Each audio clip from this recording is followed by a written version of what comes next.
It was unavoidable, but the 6 months I spent in the hospital were extremely painful. My muscles had clearly weakened. I wanted to find peace in my own home as soon as possible. However, when Chris and I returned home, we were greeted by a mountain of our mother-in-law Sharon and sister-in-law Dolly's belongings. What is this? What happened here? This wasn't here in the morning. Sharon and Dolly's belongings were supposed to be temporarily stored. I was told everything would be cleared out by the time I was discharged. Well, this is our house now, so if you don't like it, you should leave. Exactly. Sick person is a nuisance, so please leave. Unbelievable. This wasn't the agreement, and this is mine and Chris's house. Seeing me stunned, Sharon and Dolly burst out laughing. We were both shocked and disappointed. I couldn't stand it anymore. I'm really sick of Sharon and Dolly's irresponsible actions. Chris seemed to feel the same way. It was evident on his face. We looked at each other and nodded. Let's leave this place.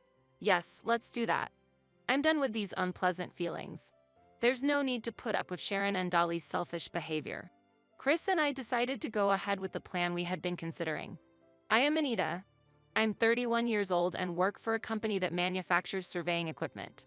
Chris and I married at 30 after 2 years of workplace romance. Both work and married life are going well, and I'm living fulfilling days.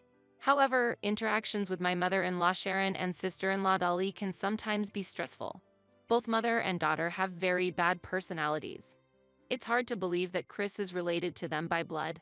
Through Sharon and Dolly, I have experienced numerous hardships. Today, I plan to talk about various events from that period. After we got married, Chris and I were entrusted with managing a house from my maternal uncle. My uncle, who has no spouse or children and is elderly, lives in a facility. Since the house would be empty, we were advised to live there and eventually inherited it. The house is old but has many rooms, which was nice. The problem is that it's not far from Chris's parents' house. It's about a 30-minute drive. Because it's relatively close within the same city, we started being called to his parents' house every weekend. Initially, I thought that was natural, a kind of rite of passage.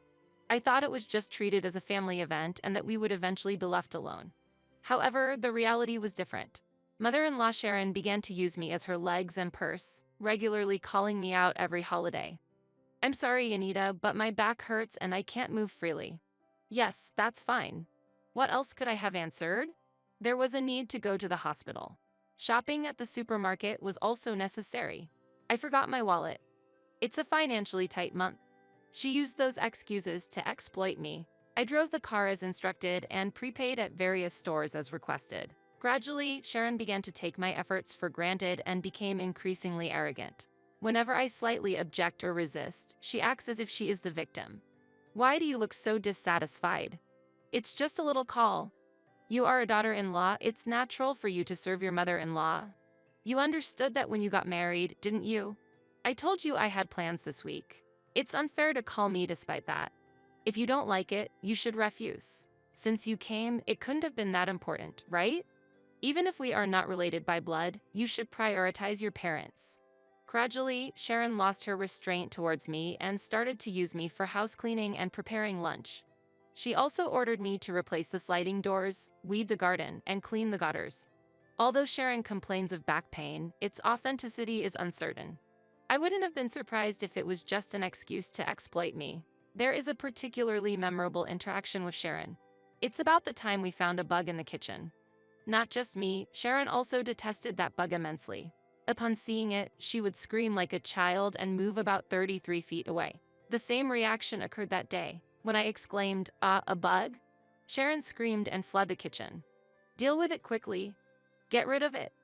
Unbelievable. It's Anita's fault. At my fault? How does that make sense? Because it is.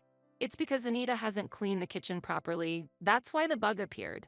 Deal with it quickly. Don't bring it here. I couldn't help but sigh. Isn't she responsible at all who lives here regularly? Blaming me, who is only here on weekends, is just putting herself above reproach. Not only Sharon, but my sister-in-law Dolly, who lives with her, is terrible too.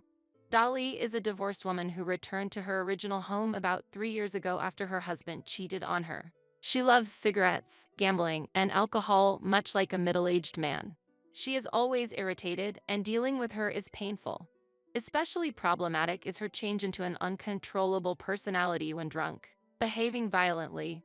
Dolly, who throws things around and causes trouble, is a great nuisance to everyone around her. It seems she is deeply dissatisfied with her situation since her divorce. She tried to drown her frustrations in alcohol. It's really troublesome. When Chris was away on a business trip over the weekend, I often received calls from Sharon about Dolly.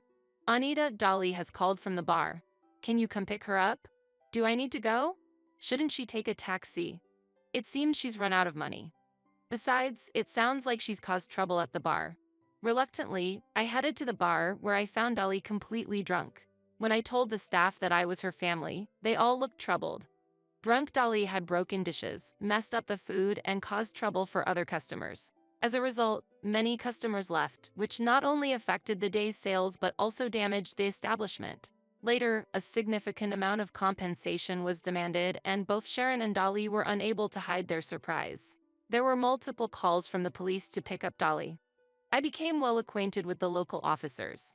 There are countless issues and bitter incidents related to Dolly. She really is a problematic person. When Sharon teams up with her, these types of problems multiply. When Chris is away, they constantly complain to me. Perhaps due to the familiarity of our relationship, their intrusive nature began to show more and more. Even in close relationships, etiquette is required, but Sharon and Dolly seem to care little about this. Chris also seems to be struggling under the influence of his mother and sister. Just a moment, Chris, could you lend me about $1,000? Money again, and $1,000 at that. What for? I'm taking mom to a spa. Is there a problem with that as a son? Chris, is it okay for mom's back to stay like this? Sharon and Dolly often demanded money from Chris. The purpose was to visit hot springs or spas under the pretext of Sharon's health. It's truly brazen. Chris and I are overwhelmed with work and hardly have the leisure to enjoy holidays. On the other hand, Sharon and Dolly, who do not work, were living relatively comfortably. I am not satisfied with this situation. During weekdays, I am busy with work, and on weekends, I have to respond to the demands of Sharon and Dolly at their home. This routine was causing significant stress to both my body and mind. Before I knew it, my health was deteriorating. I couldn't recover from fatigue even with rest, and I constantly felt gloomy. Even when I had time to relax with Chris, I was always sighing. Unlike mom, maybe Anita should also take some rest somewhere. Really, it's unusual for me to feel so tired. We need to do something about it. Chris and I hope to have children in the future, and I will soon turn 32. Ideally, I would like to have our first child in my early 30s. For that, it's necessary to maintain physical health and reduce mental stress. The sudden dizziness I felt was on a Friday night, accompanied by intense pain. With a severe headache, I couldn't even stand and express the abnormality to Chris. It was a very scary experience. I realized that my speech was becoming unclear. Chris's complexion changed. "Stay still, I'm calling an ambulance," he said hurriedly. After tests at the emergency hospital, I was diagnosed with a cerebrovascular disorder. Being diagnosed with a stroke in my 30s was a life-threatening condition if mistaken. It was fortunate that Chris was by my side and could respond immediately. I don't smoke, drink, or have issues with high blood pressure or high cholesterol. Yet why did I have a stroke? It seems even the doctors couldn't pinpoint the exact cause. It might also be because of mom and sister. Anita was always under pressure. I'm sorry, but I suspected that too. It might have been a problem that you endured it for so long. Anyway, it was fortunate that you received treatment quickly. We must regain your health as soon as possible. My hospitalization was prolonged. Due to a cerebrovascular issue, hospital stays are often long, but mine was extended further due to signs of depression. The visit from Sharon and Dolly is an unforgettable memory. Despite Chris forbidding their visits, they came without permission and said whatever they wanted. Is it true you collapsed? Come back soon. We are in trouble. That's right. There are so many things we need you to do, like washing and cleaning. Actually, I need to be hospitalized too. Look, my back pain is terrible. Get well soon and come back. Oh, we'll borrow your room while you're hospitalized, okay? Borrow the room? What on earth does that mean? After a while, Chris arrived. He was furious to see Sharon and Dolly. Hey, I said stop. Why are you in Anita's hospital room? Quiet down. Let us visit. It's only natural since we're family. And make sure to tell Anita about that thing. Okay, bye. Sharon and Dolly left quickly. Chris apologized, looking sorry. I'm sorry I couldn't stop them. I am truly amazed by the selfish behavior of Sharon and Dolly. When I asked about that thing, it turned out to be about the renovation of their family home. Remember, there was a day with very strong winds recently?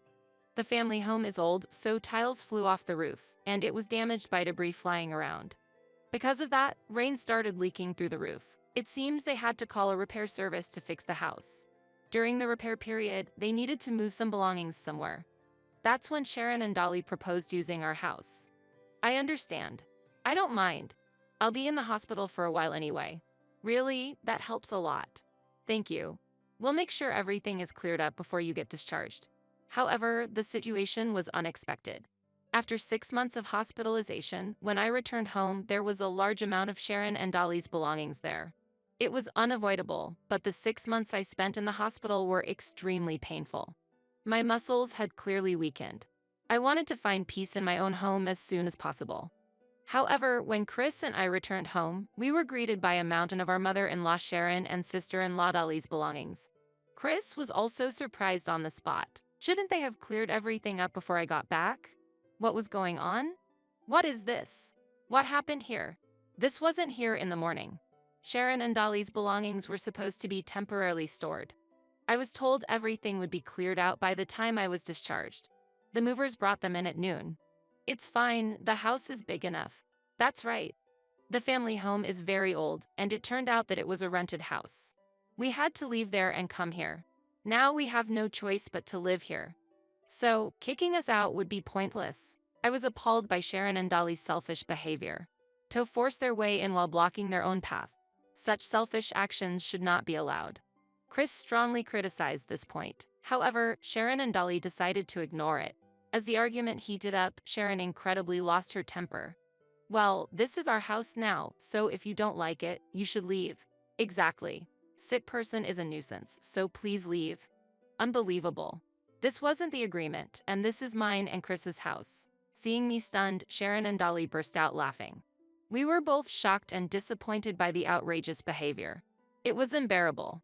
Just hearing their laughter made me feel sick to my stomach. Chris was concerned about my health, worried that it might relapse. It was truly very tough. Half a month after Sharon and Dolly started staying at our house, they began planning another trip. They said they wanted to refresh their tired bodies after cleaning up from the move. So, Chris, could you lend me another $1,000? What are you talking about? You haven't paid back the first amount. Just give it without complaining. Think of it as filial piety. Dolly insisted, but Chris firmly refused. I am really fed up with Sharon and Dolly's irresponsible behavior. It seems Chris feels the same way. It was clear on his face. Ignoring their irritation over not getting the money, we looked at each other and nodded. Let's leave this place. Yes, let's do that. I'm done with these unpleasant feelings. There's no need to put up with Sharon and Dolly's selfish behavior. Chris and I decided to go ahead with the plan we had been considering. In fact, since they moved in, we had been waiting for a time when the in-laws would be away. Without Chris giving them money, we used our savings, and Sharon and Dolly went on their trip. Afterward, we quickly started to take action. We organized the belongings, instructed the movers, and then contacted a real estate agent to decide to part with our beloved home. A call from Dolly came into my smartphone a month later. She was clearly upset, and Sharon's yelling could be heard in the background. No wonder, as the house they had lived in just a few days ago had been put on the market. What's happening? Explain. Why can't we get into the house? Where are our belongings? Explain properly. I forgot to inform you, but that house has already been sold. What? You sold it? How could you do this without permission? Why? I don't need to take such accusations. The house was registered in my name. What I do with it is my choice. What can they say after they force their way in? Neither Chris nor I ever intended to concede anything to Sharon or Dolly. I'm sorry, but aren't you the ones who created this situation, Sharon and Dolly? I did not want to sell that house. Wait, what do you mean by that? Are you saying this is our fault? Yes, exactly. The stress from you two might have contributed to my illness. Isn't it natural to want to distance ourselves? That's ridiculous. Don't bring up your illness. Can anyone truly claim that they are completely unrelated? Indeed, I was suffering because of Sharon and Dolly's actions. Dolly was still yelling on the phone. Tell me where you put the belongings, quickly. The room is empty. Our belongings should be there. Where did they go? Tell me. I won't hesitate to sue. Don't worry, your belongings are safely stored in a warehouse. Do you want them back? Of course. What are you thinking? If so, there is one condition. Please do not interfere with us anymore. If you promise not to be involved with us anymore, I will tell you where the belongings are. I have no intention of responding to any more calls or demands for money. From now on, I want to live my life in a different place with as little involvement as possible. At that proposal, Sharon, who was talking on the phone, laughed mockingly. That's absurd. I am your mother-in-law. Such ties cannot just be cut. I want to cut off the tie that supposedly cannot be cut. After that, Chris took over the phone. It seems he too had a lot to say to his mother and sister. With an unusually stern expression, he voiced his determination. Mom and sister, you went too far. You lied to me and forced the move. I've been angry since that day. I don't even want to see your faces anymore. Wait, Chris, there's no need to be so angry. What are you talking about, Chris? You're the younger brother, don't get cheeky. Don't get ahead of yourself. You're unemployed and divorced. Who do you think paid for this trip? I'm not giving you any more money. Chris's voice was furious. His fierceness was considerable. Sharon and Dolly felt the gravity of the situation this time. Let's calm down and talk, they suggested. Then they asked for details about the location of the storage and the handling of the belongings. Everything went as planned. Chris and I exchanged glances and arranged a meeting with Sharon and Dolly. 3 days later, we gathered them at a small cafe. Sharon and Dolly had been staying in a hotel for the past few days, looking pale, but they seemed to think they could still dominate us with their assertive attitude as before. We're here. Hurry up and tell us the location of the warehouse. You're also paying for the hotel stay. That's not happening. Before you say something like that, pay back the money I spent on the trip. I've spent nearly $5,000 to date. Pay it back quickly. Chris's presence was intimidating. It was hard to imagine from his usually calm demeanor. They seemed to feel that they should not anger him any further. Immediately, Sharon and Dolly softened their approach and began to smile ingratiatingly. Wait a minute. We didn't mean to make you angry. We were just a bit shocked and frustrated over a small thing. That's right. Let's talk more calmly. Don't say you want to cut ties. No, that's unacceptable. Our future as a couple is at stake. We will take this opportunity to sever ties with you. What are you saying? How can you speak to your parents like that? Chris had a stern look, but it wasn't in his nature to say such things. The problem lies with Sharon and Dolly, who have forced him to make this decision. Their actions necessitated such a drastic decision. I took over from Chris and reiterated the specific conditions to Sharon and Dolly. As we discussed before, please do not contact us or ask for money. If you can abide by this, we can tell you where the storage is. The cost of using the storage is your responsibility. Also, don't forget to repay the travel expenses.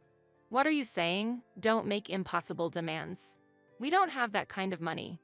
Do you really understand? Both my mother and I don't have jobs. Why are they so shameless? Are Sharon and Dolly truly without shame? If I were in their position, I could never speak like that. Chris was also taken aback by their unreasonable statements. There was no longer any anger in his eyes. Enough. Can you really say such things without a second thought? You really are like parasites. Become more independent, stop relying on us, and learn to support yourselves. Children normally rely on their parents for support. What do you mean by calling us parasites? Indeed, parental support is natural, and I have been doing that for years. However, there is a limit. Didn't mother and sister not only fail to do what they could, but also lied? A bug. Suddenly, when I pointed to the ground near Sharon's feet, Sharon gave a short scream and quickly got up from her seat, moving to the wall. Her agile movement didn't seem to belong to someone suffering from back pain. It seems that Sharon realized I had made up the bug. She became very angry, her face turning red. Liar. I was deceived.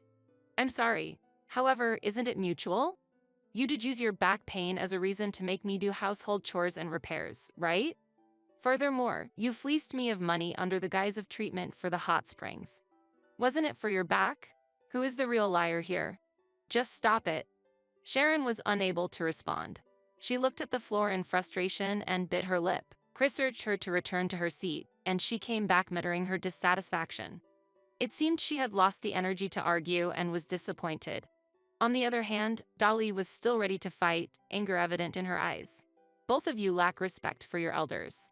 Stealing our belongings and threatening us, lying, ambushing, calling us parasites.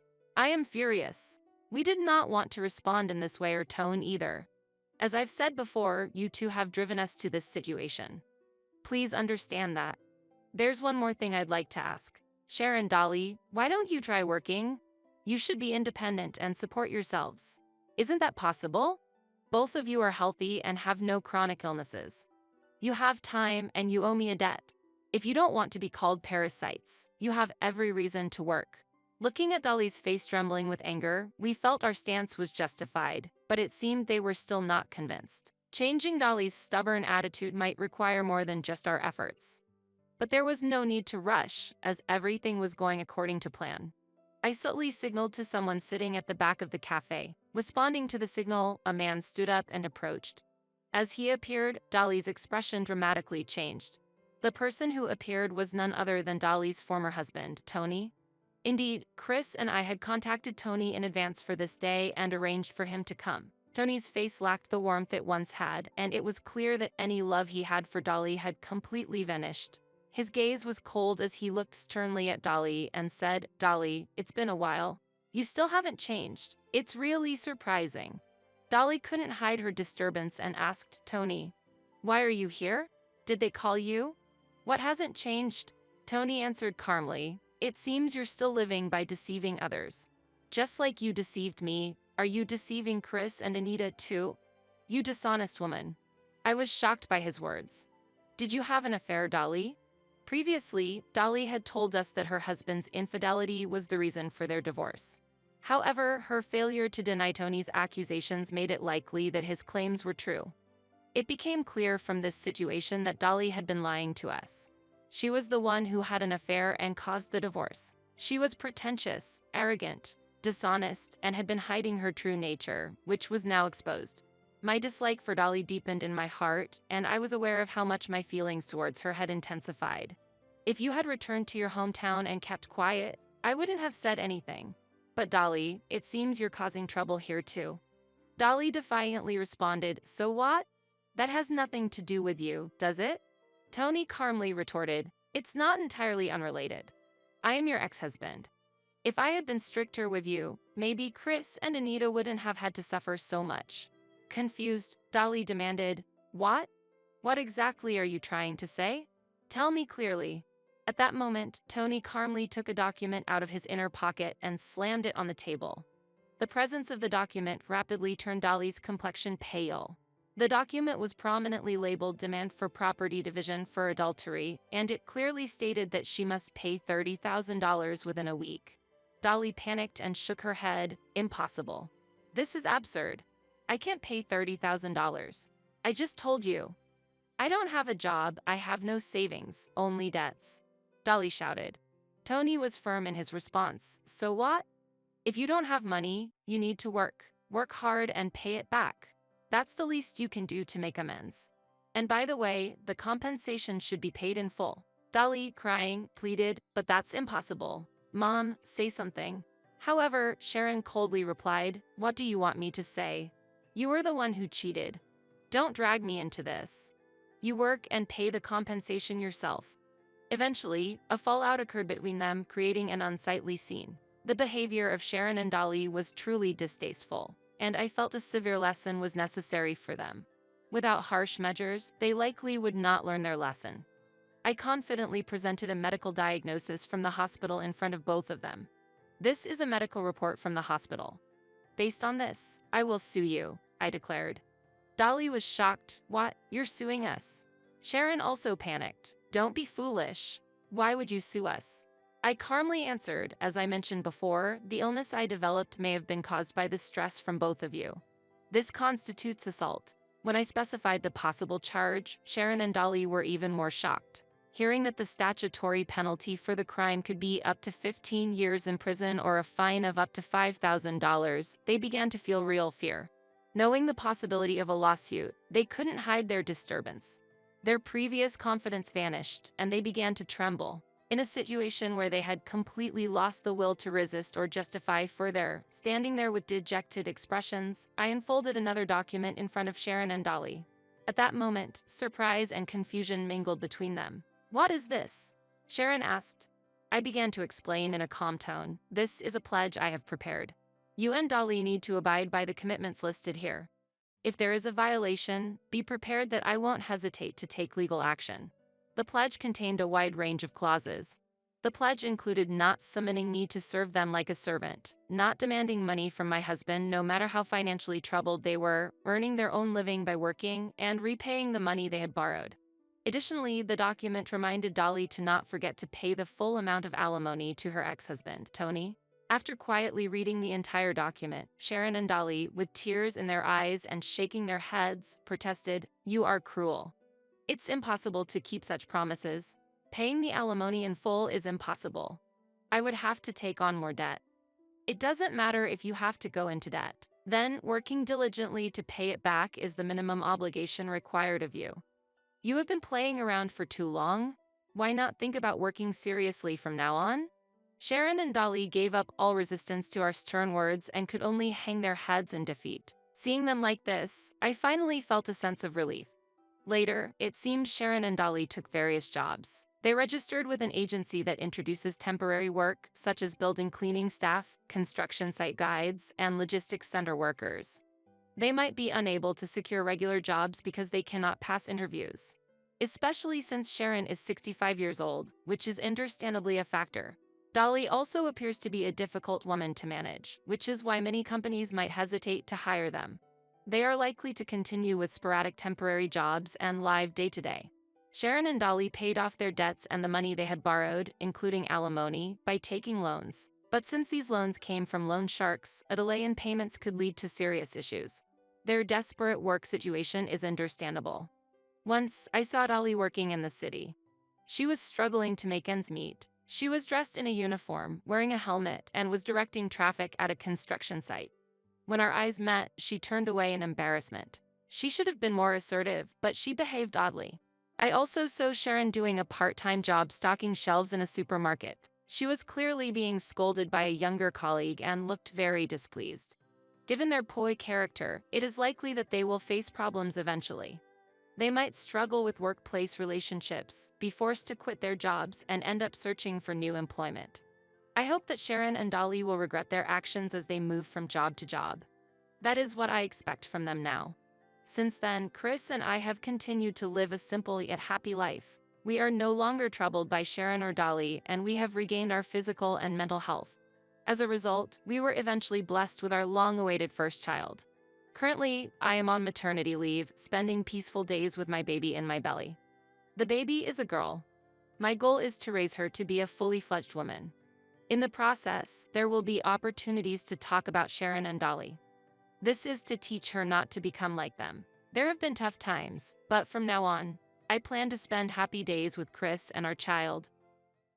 Are my dad and mom's move finished? Ben decided on his own that we would live together without consulting me, and he didn't help at all. He never seems to want to listen to my opinion. He proceeds with things based on his own ideas and acts on his own. Even now, he only asked about the situation over the phone, but I don't even know where he is. I had been disappointed in Ben before, but it was thanks to that person that I finally made up my mind. Yes, it's all finished. I just moved into a high-rise condo myself. What? While hearing his surprised voice, I laughed with my son, Aaron, who was next to me. He had left everything up to me, so he hadn't noticed anything. What do you mean with a high-rise condo? A high-rise condo means just that. A high-rise condo. With that, I ended the call. The next day, Ben contacted me. Apparently, he had ended a trip with his beloved parents in the middle to come and see our house. There's nothing here. Where is the luggage? Where could it be? What do you mean, where could it be? For details, please ask that person directly. After saying that, I heard a voice of anger from the other end of the phone. I, Cindy, am a 57-year-old housewife. When I was younger, I worked in sales, where I was a top performer and secured many contracts, so I was relied upon in my department. However, I quit because Ben, who was once my boss and trainer, asked me to. After many talks and discussions we had together, Ben confessed as we were close in age, and after several years of dating, we got married. He asked me to quit my job and dedicate myself to the family, promising that he would never let me struggle, so I resigned upon marrying despite having many regrets. After that, at the age of 33, I gave birth to our son, Aaron, and it felt like I was leading a happy family life. Ben doted on Aaron very much, sometimes to the point of spoiling him, which often exasperated me. On the other hand, I didn't have a good relationship with my in-laws, especially with my mother-in-law, Diane, with whom I often disagreed about how to raise Aaron, resulting in a strained relationship. It was around this time that Aaron went to university, became independent, and started living alone. Ben reluctantly agreed on the condition that he would visit regularly. After that, it was just the two of us. But Ben started diverting the money he used to spend on Aaron to his own parents. While there was nothing wrong with that, the continued purchase of luxury goods, trips, and gourmet food continued. Aaron didn't need them, so there was no problem. But my mother-in-law, who would take anything she could get, started to affect our finances. Ben, where is the $1,000 I left here? I used it because Mom said she needed a wallet. What are you talking about? I told you not to touch it because it's for the rent. Shut up. It's my money that I earned. What's wrong with spending it as I like? A mere housewife like you shouldn't complain to the head of the house. Whenever I say anything about money, Ben raises his voice in objection. Housewife. That's a term Ben often brings up during our arguments. You're the one who asked me to become a housewife. You being unemployed is a fact. If you can't earn, don't complain. If you hate me being unemployed, I'll go out and get a part-time job. Hey, don't joke around. If I allow my wife to work outside, I'll be seen as incompetent. There are still people with such views today. Ben, unnecessarily proud, wouldn't accept me working outside. When I started working secretly, he found out through his mother where I was working and came yelling at me. In such circumstances, I couldn't even take up a part-time job, so I had no choice but to start working from home. Initially, the income was modest, but it gradually increased, and I was able to manage by using the money for living expenses. Honestly, if the income continues to increase, I might consider divorcing Ben. One day, when I was working from home, the doorbell suddenly rang. I wasn't expecting any visitors, but thinking it might be a delivery, I opened the door to find my mother-in-law standing there. Hi, is something wrong? Nothing's wrong, you shut in. She yelled as barged into the house. Again, this word shut in filled me with disgust. When I was working, my mother-in-law had told me to quit and become a housewife. But once I actually retired upon marriage, she started blaming me like this. Ben is earning money, and that's how you can live. Yet, you dared to defy your husband. She would not listen to me at all and kept attacking me until she was satisfied. Just when I thought I couldn't concentrate on work because of this situation. Diane, how many times do I need to say it? Stop bothering Cindy. Darling. Cindy, I'm sorry that Diane is bothering you again. My father-in-law, Henry, had come to take my mother-in-law home. He has always been rational, and ever since he retired, he has been gardening while also keeping my overly assertive mother-in-law in check. He had returned from gardening today and, noticing my mother-in-law was missing, came over worried. I had received his help many times. When will I see my grandchild? My mother-in-law once asked. If you keep pressuring Cindy like that, she'll feel even less like having children. He had defended me when I was struggling with fertility issues and alleviated the pressure from my mother-in-law. And after Aaron was born, when my mother-in-law tried to take him from me, this child is a precious heir. I will raise him. Please give Aaron back. Then saying enough, my father-in-law rescued Aaron from her hands. He also scrapped the cohabitation plan that had been proposed at the time when he saw that my mother-in-law might become too intrusive. Ben had sided with his mother and wanted to live together, but thanks to my father-in-law firmly saying, "You're the husband. Put your wife and child first," we were able to avoid cohabitation. If I had lived with my mother-in-law, I might not have endured her mistreatment. I am very grateful to my father-in-law. Thanks to him, I've been able to maintain a reasonable distance from my in-laws. Amidst being frustrated with life with Ben, I suddenly received news that my mother had passed away. She had a chronic illness, and my sister had been caring for her. My father passed away early, and my mother hadn't touched the assets he left, resulting in a considerable inheritance for my sister and me. What will you do about your parents' home? Ben asked me. My sister has her own home, so she said she'd give it to me if I want it. How about moving to your parents' home then? He suggested while we were sorting out the inheritance. We currently live in a rented house, but my parents' home is quite old. Yes, how about moving after renovating it? I suggested. How will you fund the renovations? Ben asked. I'll use the inheritance, I replied. I haven't told Ben the specific amount of the inheritance. If he knew there was a large amount, he might give it to his mother. That's why I've only told him about the renovation costs. That shouldn't be a problem then, Ben agreed. I felt relieved inside. Moving to my parents' home would mean being long distance from my in-laws. That means I could also keep a distance from the problematic mother-in-law. With that in mind, I began actively preparing to move. The renovations were eventually completed, and I moved to my parents' home. What's this? I thought, because there were more boxes than expected. The moving company handled it, but I was surprised by the amount. While having my suspicions, I opened a box of unrecognizable luggage and found my mother-in-law's clothes inside. Ben, there's a box here packed with your mother's clothes. What's this all about? I asked. Did I forget to tell you? My parents and I are going to live in this house together. What? I was astonished. I was dumbfounded by this sudden announcement. Why do we need to live with my in-laws in my parents' house?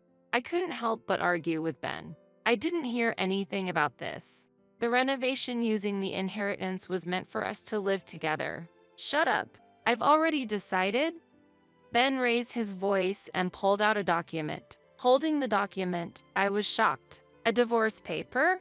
If you oppose it, it's divorce. How will you live if you leave me, an unemployed woman?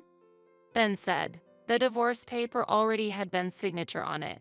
While I stood there stunned, Ben started packing his travel bag with clothes. Pack up the luggage and prepare for my parents' move by the time I get back. Wait, where are you going? I asked. I'm going on a little trip. I sold my parents' house, so I'll use that money. I'll stay at my parents' house for 2 or 3 days, then go on a luxurious trip for a week. Ben answered and left. I was left feeling the worst. The cohabitation was decided without my consent. He left the bothersome task of sorting things to me, and he went on a trip with his parents. At that moment, I decided to retaliate thoroughly. During the preparations to move, I spread the insecticide I had stored throughout the house and left. I am very averse to insects, and although I knew the renovated house was safe, I had bought the insecticide just in case. As I looked at the divorce paper in my hand, the phone suddenly rang. That call led me to make a significant decision. Aaron, it's been a while. Mom, what's up? I contacted Aaron and received some help from him. 3 hours later, an unwelcome call from my mother-in-law came. You made me go through something terrible. What? It turned out that my mother-in-law had borrowed a spare key from Ben and entered the house without permission, just after I had spread the insecticide. And she almost fell from breathing in the air. She threatened at the end, I'll sue you. I felt it was karma. It's a far bigger issue to enter someone's house without permission, I retorted and hung up the phone. Since she's still lively enough to complain over the phone, she must be fine despite inhaling the insecticide. Thinking about cutting ties with such a family made me feel relieved. And a week later, when everything had settled, Ben, who hadn't contacted me at all, reached out. Are my dad and mom's move finished? Ben decided on his own that we would live together without consulting me, and he didn't help at all. He never seems to want to listen to my opinion. He proceeds with things based on his own ideas and acts on his own. Even now, he only asked about the situation over the phone, but I don't even know where he is. I had been disappointed in Ben before, but it was thanks to that person that I finally made up my mind. Yes, it's all finished. I just moved into a high-rise condo myself. War. While hearing his surprised voice, I laughed with my son, Aaron, who was next to me. He had left everything up to me, so he hadn't noticed anything. What do you mean with a high-rise condo? A high-rise condo means just that. A high-rise condo. With that, I ended the call. Finally, I was able to cut ties with Ben. My gratitude for the people who cooperated with Aaron was immeasurable. Thinking back, I headed to the sparkling new kitchen to prepare a special meal for Aaron. That day, when I told Aaron everything over the phone, he came to help right away. It's good you could come, but is work okay? No problem. I explained the situation, and they told me to go right away. Aaron works in real estate, and his company was started by a college senior. Since he had helped since his student days, it seems they understood immediately when he explained the situation. Mom, I need you to finish the contract today or tomorrow. I understand. So, I completed the necessary procedures and I was able to move into the new high-rise condo. Today, as I was preparing for the celebration, Ben contacted me. Just imagining the reaction of my selfish husband and meddling mother-in-law when they visit the new home excites me. Hey, what's this? The next day, Ben contacted me. Apparently, he had ended a trip with his beloved parents in the middle to come and see our house. There's nothing here. Where is the luggage? Where could it be? What do you mean, where could it be? For details, please ask that person directly. After saying that, I could hear a voice of anger from the other end of the phone. Enough with the jokes. Ben let out a small scream. Hearing that voice and trying to suppress my laughter, Aaron appeared. Cindy, I'm sorry for the trouble my family has caused. Soon after, I heard my father-in-law's voice from the other end of the phone. They seemed to be on speaker, and I could faintly hear Ben and my mother-in-law's voices as well. It's okay. You supported me. What's that? Explain. I sent your luggage to another location. The day Ben left the house, it was my father-in-law who contacted me. He first apologized for not being able to stop the unilateral actions of Ben and my mother-in-law. Then he said he would handle them and decided to send their luggage to the specified address. Thanks to the movers arranged by my father-in-law, the luggage transfer went smoothly. So, what will happen to this house? After explaining everything, I heard Ben's voice of confusion. I sold that house. What? You sold it? Why would you do something like that on your own? That house was inherited by me. My sister didn't want it, so she agreed it was okay to sell, and I decided to sell it. What's the problem? The house was well located and had been beautifully renovated, so it quickly found a buyer. In fact, Aaron Sr. liked it and immediately offered to buy it. As a result, the house was already owned by its new owner. Isn't that a bit too selfish? Ben, which mouth of yours can say such things? It was you who decided everything without listening to Cindy's opinion. Now I will show you where you two will live. Wait a moment. What do you mean by you two? I've had enough of Diane. Hopefully, this way you'll understand. In the calm yet stern voice of my father-in-law, I could sense my mother-in-law's surprise. She was probably under my father-in-law's sharp gaze. Dad and Grandma, you're underestimating Mom too much.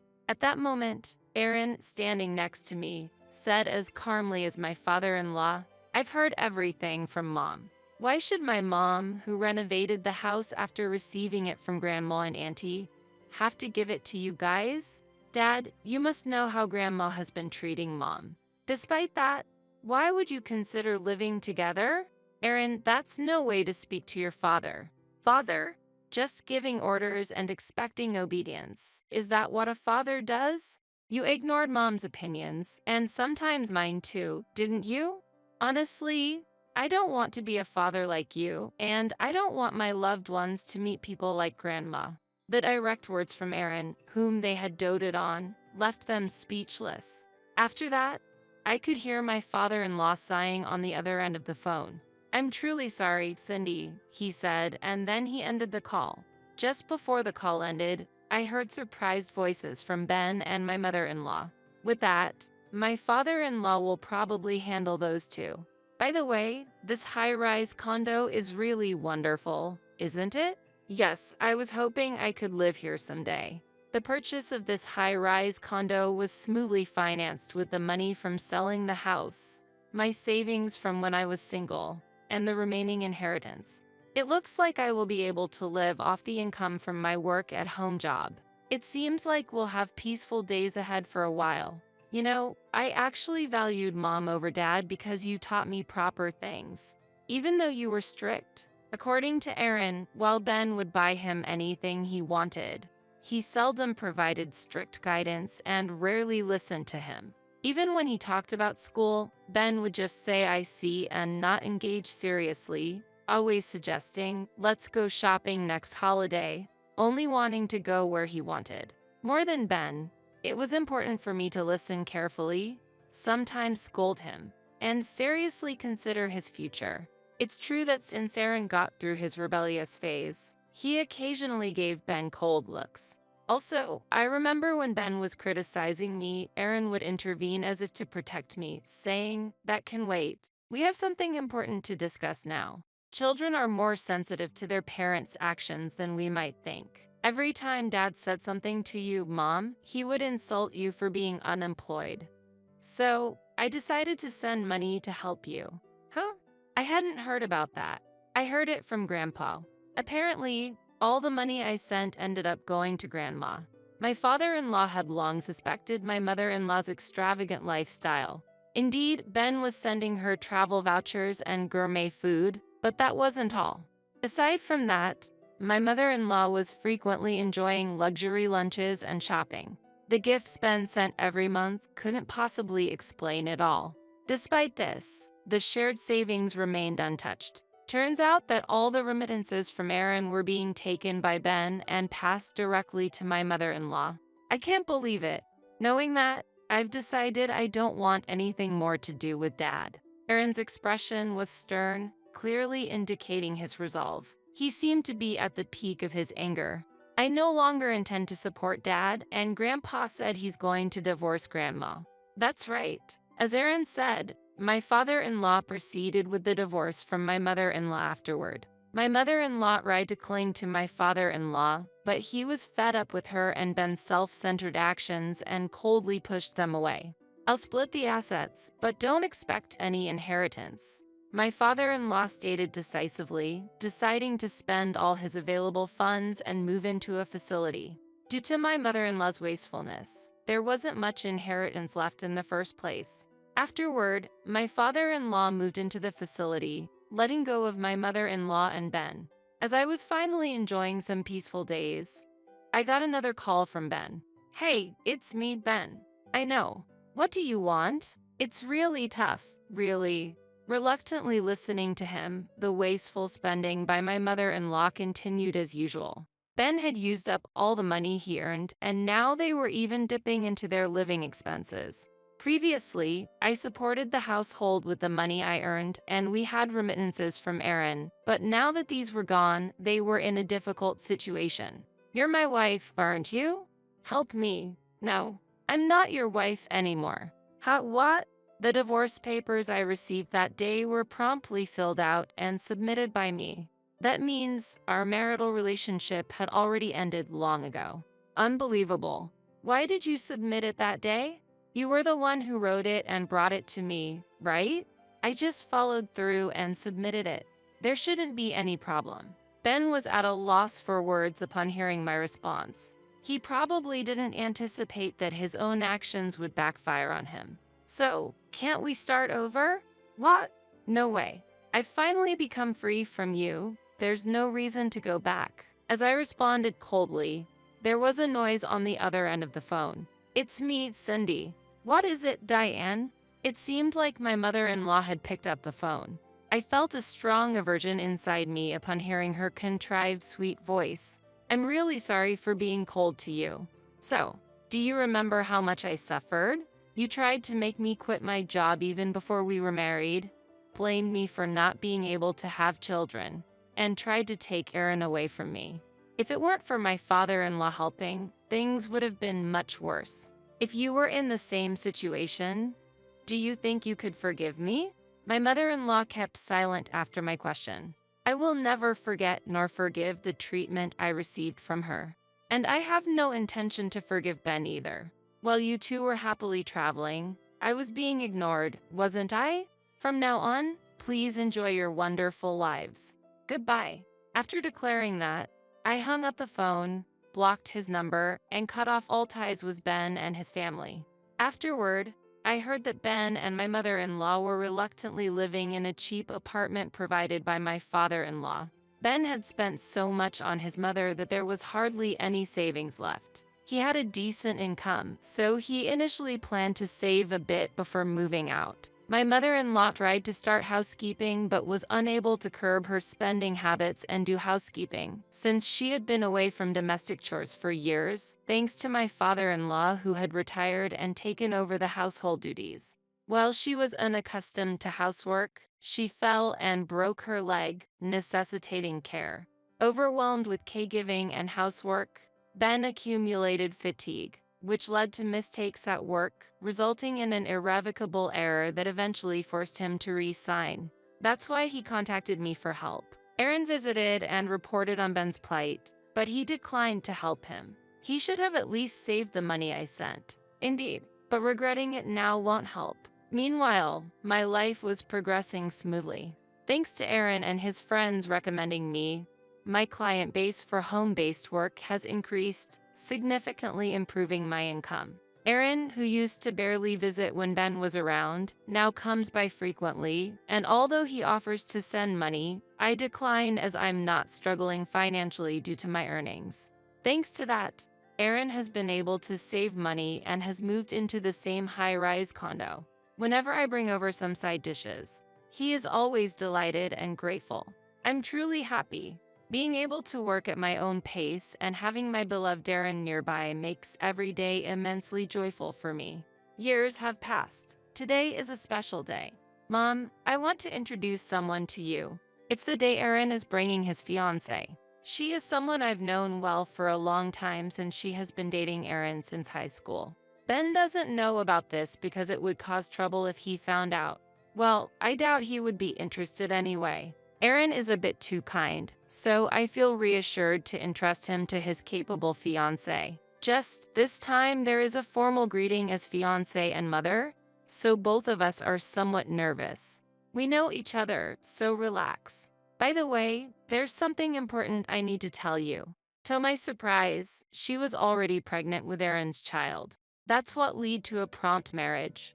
But seeing them so happy, I sent my heartfelt blessings. Determined not to become like my mother-in-law, I decided to support them while maintaining a healthy distance. Thanks to such measures, I feel that the relationship with my daughter-in-law is being well maintained. Occasionally, they come to show me their child's face, and we have been going out more frequently without burdening each other. Contrarily, I am unaware of the current situation of Ben and my mother-in-law as they have been abandoned by others. One's actions ultimately return to oneself. I must act carefully. With this awareness, I continue to work and handle household chores within my limits, enjoying a peaceful daily life.